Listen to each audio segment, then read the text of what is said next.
Come join me under the waves as I take you through the process of creating some of the effects found in my videos. Before we start, it's best to have a few essential items.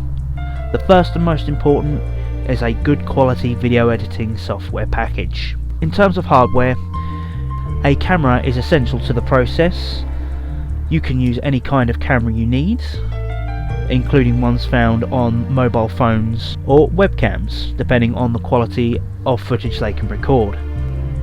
To have the camera completely stable is essential.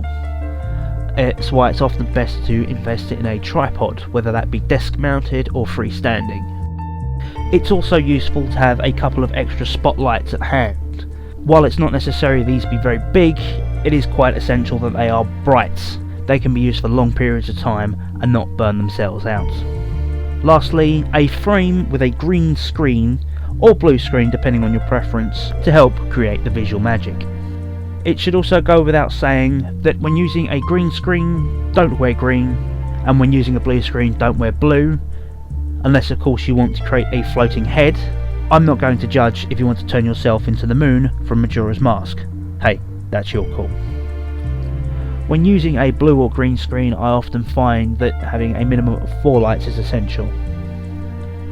Most of you will have a downwards shining light hanging from your ceiling. I like to have a light directly on my camera, front light everything I'm recording. 2 spotlights, one to either side of me, not so much to light myself, but to light the green screen, so I am not creating large shadows on the green screen. Once you've acquired all the footage you need, it's time to import it into the video editing software. Once you've imported the footage, you need to find a video effect by the name of keying. This could be color key, chroma key. Essentially the idea is all the same. You'd use an eyedropper tool to select the color in the video footage to tell the software what color you would like to remove and make transparent. After initially selecting the colour, you may have to make a few minor adjustments in order to get the whole screen to disappear. This is simply because of shadows and brightness brought on by the lights, which hopefully are minimal thanks to the spotlights. Once you're happy with the transparency of your video, it's then time to add in all the extra elements that create the magic.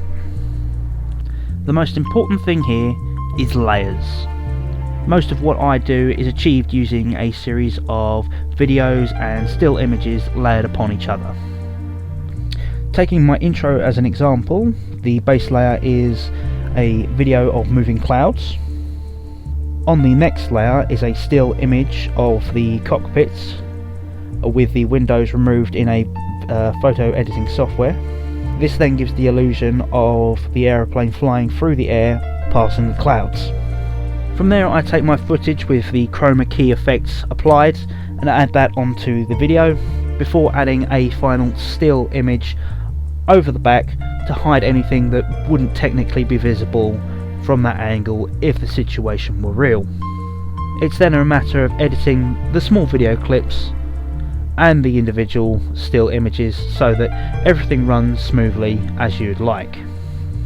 To create the changes in the background, after one video ends and I put another background image in, like the one of dashboard footage of traffic, I simply use a dissolve, in this case an additive dissolve, to create a white flash as the video passes from one thing to another.